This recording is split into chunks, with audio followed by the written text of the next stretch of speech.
C'est mon anniversaire, et joyeux anniversaire à toi. On a quelques kilomètres au compteur, bébé. Mais on est toujours comme neuf. Oh, James, c'est gentil de ta part de dire ça. Petit frère. La famille Evans, de la série télévisée à succès de 1974 Good Times, a conquis le cœur des téléspectateurs, avec John Amos et Esther Roll donnant vie à leurs personnages de manière inoubliable. Mais que s'est-il passé lorsque les caméras ont cessé de tourner? Quel membre du casting a dû faire face au défi de la maltraitance des personnes âgées? Qui a trouvé sa voie en tant qu'auteur en écrivant plusieurs livres? Et qui a continué à assumer des rôles puissants bien au-delà de sa carrière? Plongeons dans la vie des acteurs de Good Times et voyons où ils en sont aujourd'hui, 50 ans plus tard. John Amos dans le rôle de James Evans. John Amos était déjà un nom connu dans l'industrie du divertissement avant de décrocher un rôle dans Good Times. Avant de devenir acteur à l'écran, Amos a fait sensation sur scène et a même fondé sa propre compagnie de théâtre. Il a ensuite fait la transition vers la télévision, décrochant des rôles dans des émissions comme Mary Tyler Moore, où il a joué le gentil présentateur météo Gordie Howard pendant 3 saisons. Ses premiers travaux ont ouvert la voie à son rôle de James Evans Sr., le patriarche travailleur dans Good Times. En 1972, Amos fait ses débuts à la télévision dans The Jack Paar Show, qui lui permet d'obtenir des rôles dans Maude et Good Times. Dan's Good Times. Il incarne James Evans Sr., un rôle qui lui vaut une nomination aux Golden Globes du meilleur second rôle en 1975 et 1976.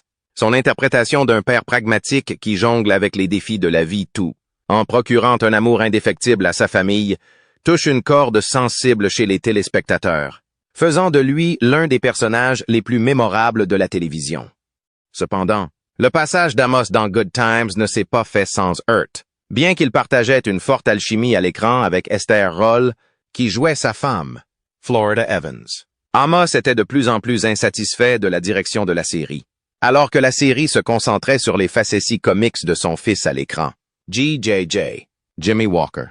Amos avait l'impression que la représentation de son personnage et de la vie afro-américaine dans la série devenait moins authentique.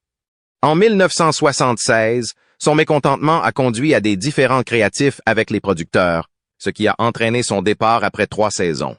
Son personnage a été éliminé de la série à la suite d'un dramatique accident de voiture hors champ, suivi d'une scène mémorable dans laquelle le chagrin de Florida Evans s'est exprimé avec force avec la réplique emblématique « Merde, merde, merde ». La carrière d'Amos a continué de prospérer après Good Times. En 1977, il joue dans la mini-série révolutionnaire Roots, dans laquelle il interprète Kunta Kinte, un adulte. Sa performance est largement saluée et lui vaut une nomination aux Emmy Awards, consolidant encore son statut d'acteur polyvalent. Il apparaît également dans des films notables tels que The Beastmaster, Un Prince of New York, aux côtés d'Eddie Murphy. Et Die Hard 2, malgré son succès précoce, Amos est confronté au traitement réservé par Hollywood aux acteurs afro-américains, s'opposant souvent aux rôles stéréotypés. Il a continué à exprimer ses inquiétudes quant à l'authenticité des récits et à plaider pour des représentations plus honnêtes de l'expérience afro-américaine dans son travail. Loin des projecteurs, Amos est un fier père de 6 enfants issus de 3 mariages.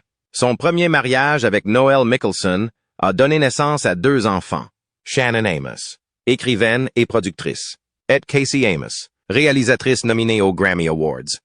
Et il s'est remarié avec l'actrice Lillian Lehman en 1978, mais le couple a divorcé en 1979. Amos a vécu dans divers endroits tout au long de sa vie, notamment à Tewksbury Township, dans le New Jersey, puis à Westcliff, dans le Colorado, avant de déménager à Los Angeles. Malheureusement, les dernières années d'Amos ont été marquées par des difficultés personnelles, notamment des allégations de maltraitance envers les personnes âgées en 2023, bien que sa famille ait surmonté ces difficultés. Sa fille Shannon Amos n'était pas au courant du décès de son père jusqu'à ce qu'il soit signalé en octobre 2024. John Amos est décédé d'une insuffisance cardiaque congestive à l'âge de 84 ans, le 20 et 1 août 2024, laissant derrière lui un héritage qui continue d'influencer le monde du divertissement aujourd'hui. Esther Roll, dans le rôle de Florida Evans. Esther Roll était déjà une actrice accomplie avant de rejoindre le casting de Good Times. Mais c'est son rôle de Florida Evans qui a fait d'elle une figure emblématique de la télévision américaine. Née le 8 novembre 1920 à Pompano Beach, en Floride, Roll a connu une carrière glorieuse au théâtre et à la télévision, où elle a brisé les barrières pour les femmes noires dans l'industrie. Roll n'était pas étrangère à la scène avant sa grande percée à la télévision. Au début de sa carrière, elle a travaillé avec la Negro Ensemble Company et a joué un rôle remarquable dans le rôle de Lady Macbeth dans la production expérimentale de Macbeth d'Orson Welles.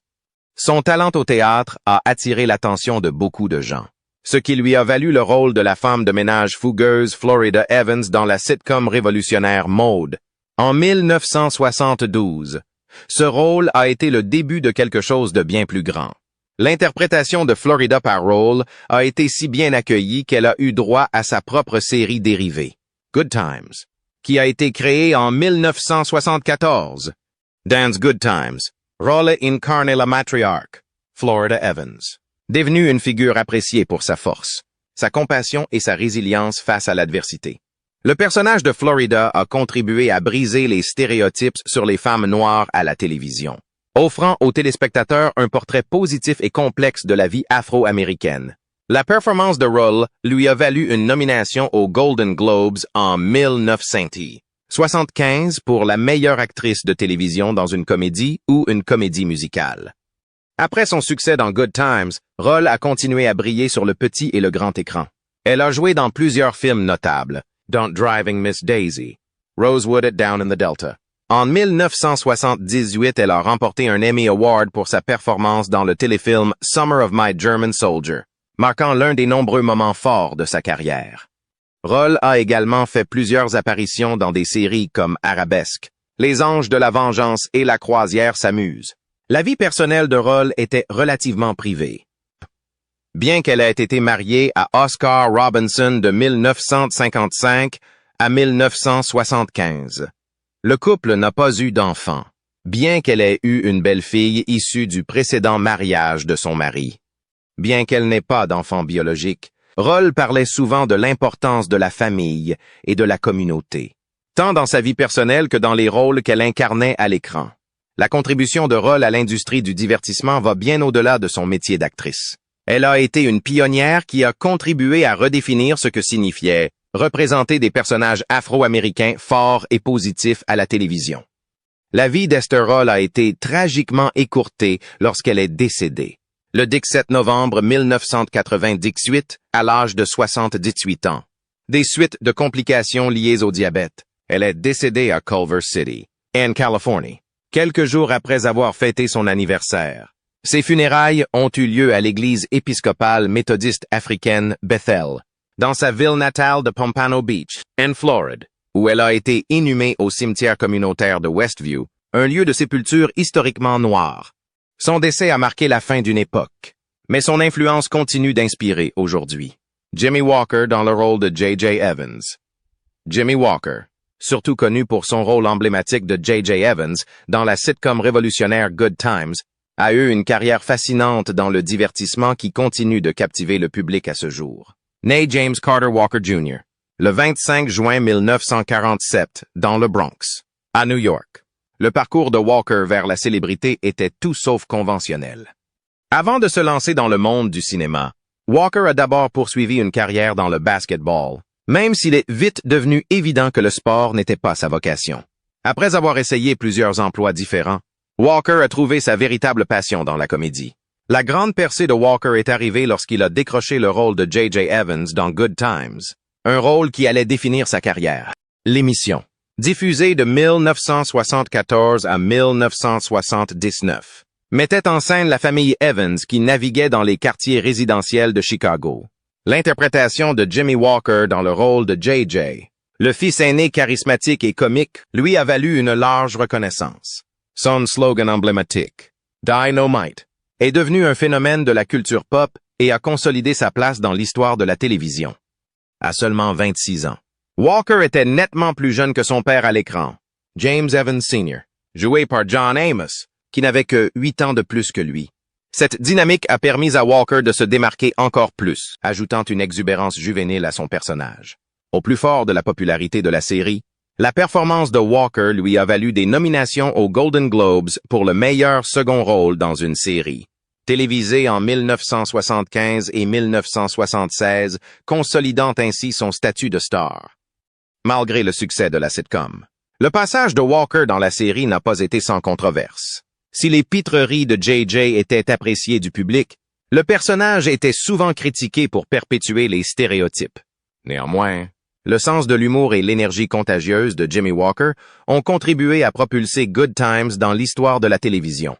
Après Good Times, la carrière de Walker a continué de prospérer puisqu'il est apparu dans de nombreuses émissions de télévision et films. Parmi ces films, on compte Airplane 1980, une parodie hilarante qui mettait encore plus en valeur ses talents comiques, et Monster Mash 1995. Il a également fait des apparitions dans diverses séries télévisées telles que Fantasy Island, The Love Boat, The Match Game, Scrubs, Blossom at the Drew Carey Show. En plus de sa carrière d'acteur, Walker s'est tourné vers ses racines dans le stand-up comedy. Sa carrière comique l'a amené à faire de nombreuses tournées, se produisant 25 à 30 semaines par an, et à se faire une réputation pour son esprit vif et son humour d'observation. Malgré sa célébrité, Walker est resté humble quant à ses racines et a continué à perfectionner son art, se produisant dans des salles plus petites et des clubs de comédie plus grands à travers le pays. Jimmy Walker ne s'est jamais marié, bien qu'il ait eu plusieurs relations très médiatisées. Ces dernières années, il est toujours célibataire et sans enfant, ce qu'il a ouvertement évoqué dans des interviews. Lors d'une apparition dans The Wendy Williams Show en 2012, il a admis en toute franchise qu'il n'avait aucune envie d'avoir des enfants et qu'il préférait se concentrer sur sa carrière. Il a également fait connaître ses opinions politiques, s'identifiant comme un indépendant réaliste et défendant des positions conservatrices sur plusieurs questions clés. Walker a exprimé haut et fort son opposition à la discrimination positive, déclarant qu'elle avait fait son temps et a exprimé ses opinions personnelles sur l'égalité du mariage, à laquelle il s'est initialement opposé, mais qui, selon lui, devrait finalement être légalisée. Aujourd'hui encore, Jimmy Walker reste une présence active dans le monde du divertissement. Son stand-up comedy continue d'occuper une place importante dans sa vie et il a fait des apparitions dans plusieurs publicités, notamment une publicité Medicare diffusée de 2020 et un à 2023 de plus. Walker a fait des apparitions dans des feuilletons comme Amour, Gloire et Beauté et a joué dans le film Don't Suck, 2023. À l'heure actuelle, Jimmy Walker a 77 ans, mais il ne montre aucun signe de ralentissement. Son héritage en tant que star de Dynamite des bons moments est assuré, mais sa capacité à se réinventer en tant qu'humoriste et figure de la culture pop continue de le rendre populaire auprès de nouveaux publics. Ralph Carter dans le rôle de Michael Evans. Ralph Carter, né le 30 mai 1960, Eden à New York, est un acteur et chanteur dont la carrière s'étend à la fois sur scène et à la télévision. Surtout connu pour son rôle de Michael Evans, le plus jeune membre socialement engagé de la famille Evans dans la sitcom à succès de CBS Good Times. Carter est devenu une figure appréciée de la télévision des années 1970. Mais son parcours vers la célébrité a commencé bien avant son rôle emblématique dans la série. L'amour de Carter pour les arts a commencé dès son plus jeune âge. À seulement 9 ans, il faisait déjà des vagues dans le monde du théâtre, en apparaissant dans la comédie musicale The Me Nobody Knows.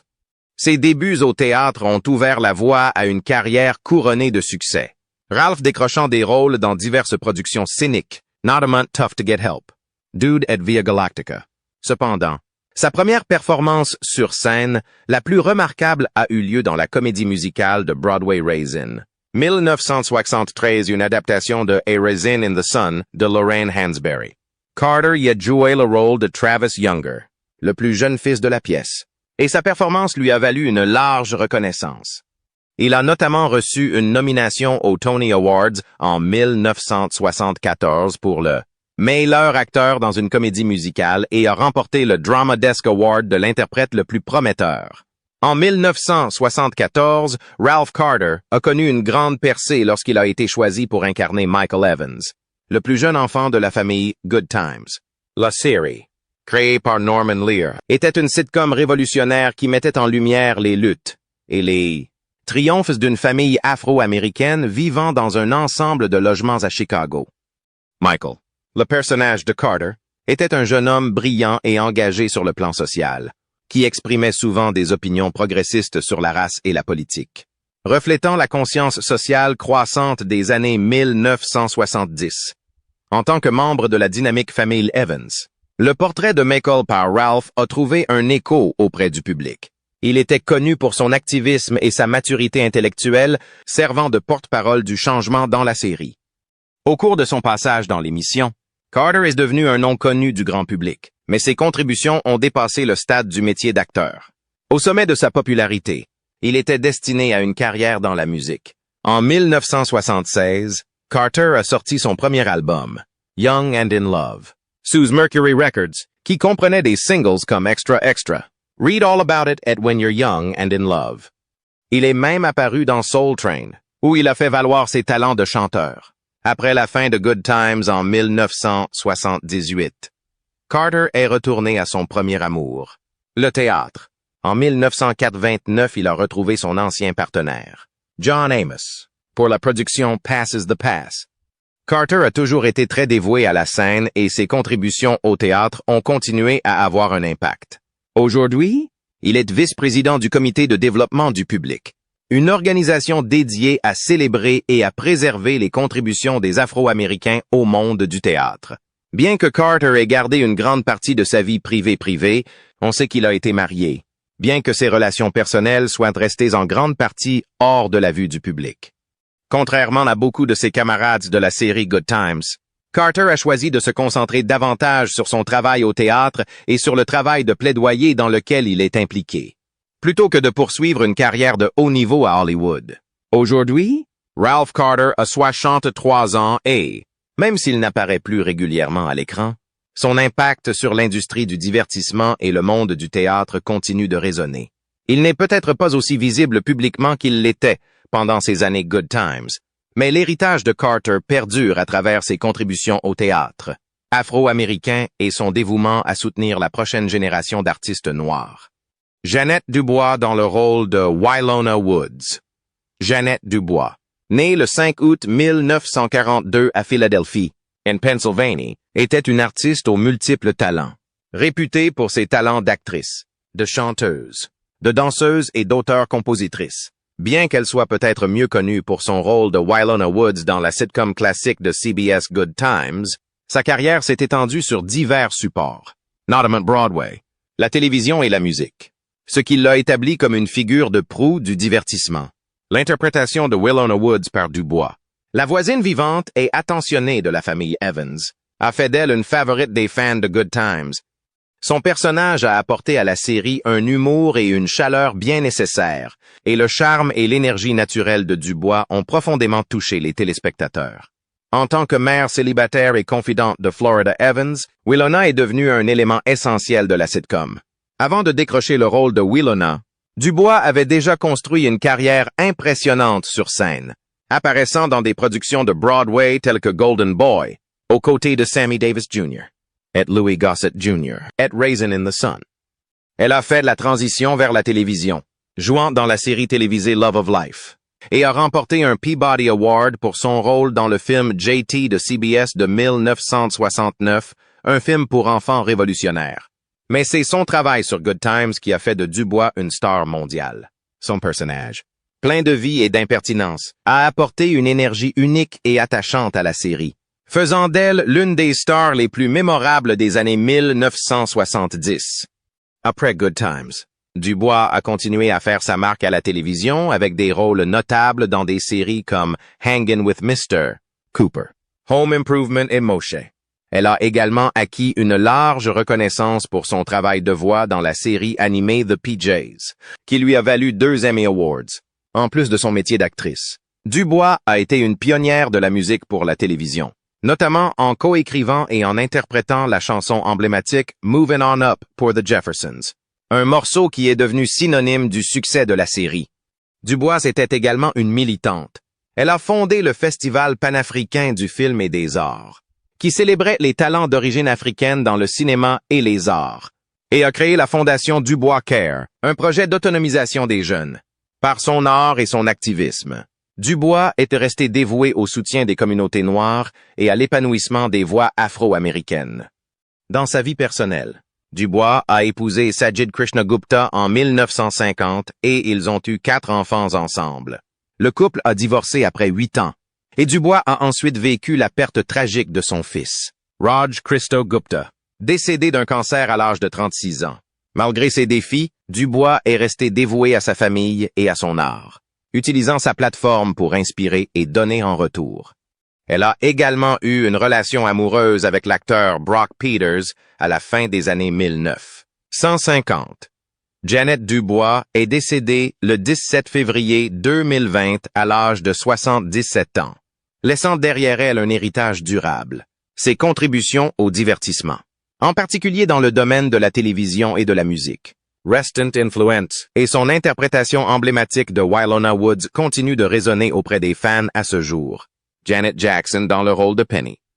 Janet Jackson, née le 16 mai 1966 à Gary, dans l'Indiana, est une chanteuse, compositrice, actrice et icône culturelle mondialement reconnue.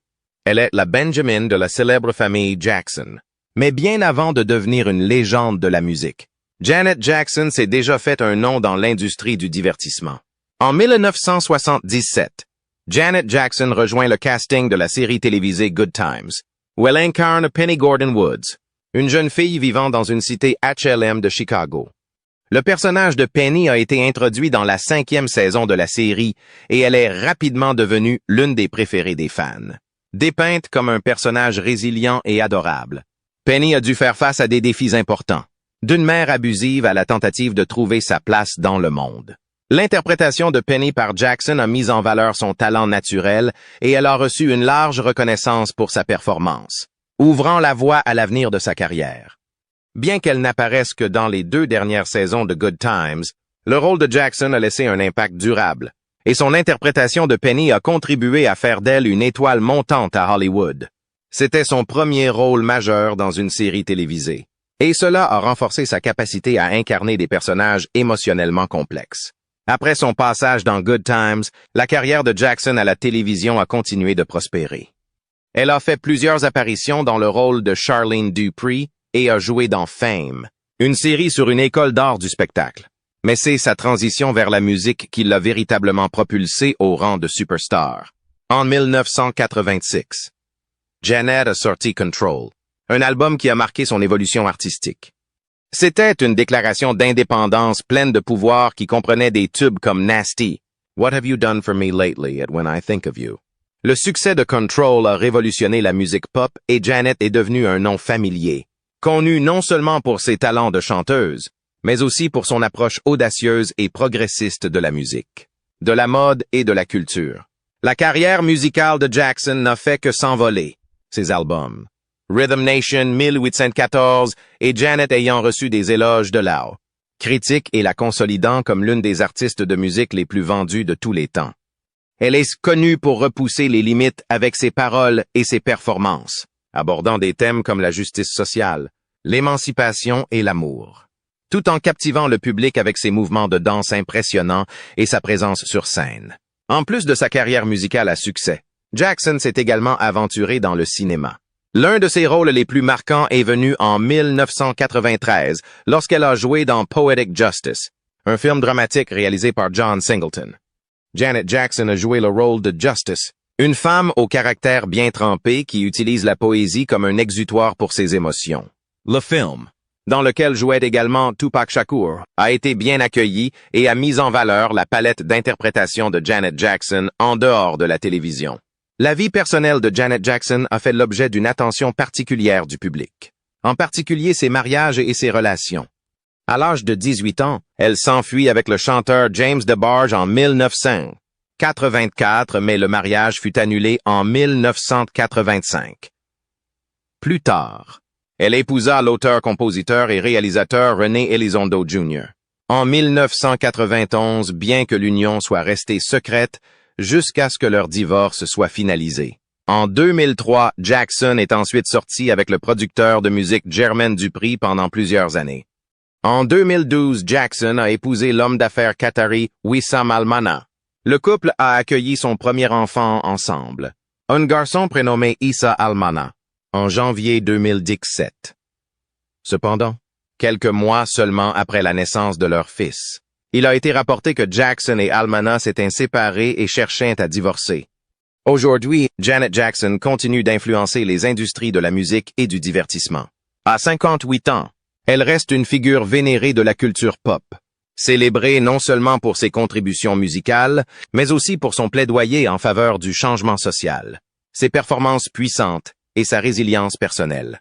Au fil des ans, elle a construit un héritage d'émancipation et d'expression personnelle, inspirant d'innombrables artistes qui ont suivi ses traces. Bien que son attention se soit quelque peu déplacée vers la vie de famille, Janet continue d'être active dans l'industrie du divertissement. Avec des tournées récentes, des apparitions publiques et un travail philanthropique qui souligne son impact continu. Elle reste une véritable pionnière, respectée pour son talent, sa force et son influence durable sur la musique et la culture. Bernadette Stanis dans le rôle de Thelma Evans. Née le 22 décembre 1953 à Brooklyn, New York. Bernadette Stanis est surtout connue pour son rôle emblématique de Thelma Evans dans la sitcom bien aimée des années 1970 Good Times. La série, centrée sur la famille Evans vivant dans les logements sociaux de Chicago, est devenue un phénomène culturel. Et le portrait de Thelma par Stanis en a fait l'un des visages les plus reconnaissables de la série. En tant que fille intelligente et ambitieuse de James et Florida Evans, Thelma a non seulement surmonté les épreuves d'une enfance dans un environnement difficile, mais a également été confrontée à des problèmes de sexisme et de racisme.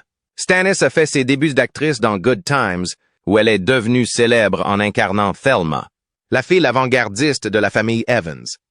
Le personnage était un symbole de confiance, d'intelligence et d'indépendance, défiant souvent les normes sociales de l'époque. L'ambition de Thelma de devenir créatrice et son slogan mémorable, accompagné d'un claquement de doigts impertinent, ont fait de Stanis le premier sex-symbole noir de la télévision. Son rôle reste l'un des plus appréciés de l'histoire de la télévision. Et elle est apparue dans tous les épisodes de la série sauf un. Si Good Times a marqué l'apogée de sa carrière, le parcours de Stanis dans le monde du divertissement ne s'est pas arrêté là. Après la fin de la série en 1979, Stanis a eu des rôles d'invité dans plusieurs autres séries télévisées populaires, notamment What's Happening at the Cosby Show. Malgré sa renommée précoce, Stanis n'a jamais fait du métier d'actrice son principal objectif de carrière, ce qui a entraîné un changement dans son parcours professionnel. Après avoir quitté la scène télévisuelle, Stanis s'est consacrée à d'autres passions. Elle s'est tournée vers l'écriture et a écrit plusieurs livres éclairants qui se penchent sur les relations et la croissance personnelle. Ses ouvrages comprennent Situation Saint in Relation, Le Bon, La Brute et Le Truand pour hommes seulement, et Situation Saint en Finance, ainsi que La Dernière Nuit. Ces livres reflètent les intérêts divers de Stanis, offrant aux lecteurs des conseils sur les relations, les finances et les défis de la vie. En plus d'écrire, sorti en 2023. La vie personnelle de Bernadette Stanis est aussi dynamique que sa carrière. Elle s'est mariée 4 fois. La première fois avec son amour de lycée, Thomas Fauntleroy, en 1974. Après leur divorce en 1978, elle a épousé le propriétaire d'une boîte de nuit de Brooklyn, Darnell Johnson. En 1979.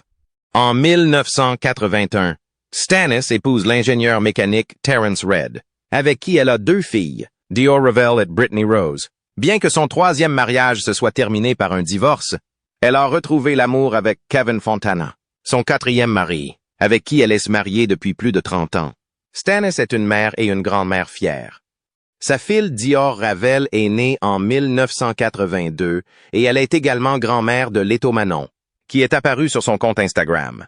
Dans un récent post, Stanis a partagé que sa petite fille aime lire, un petit aperçu touchant de sa vie de famille pendant la période de quarantaine.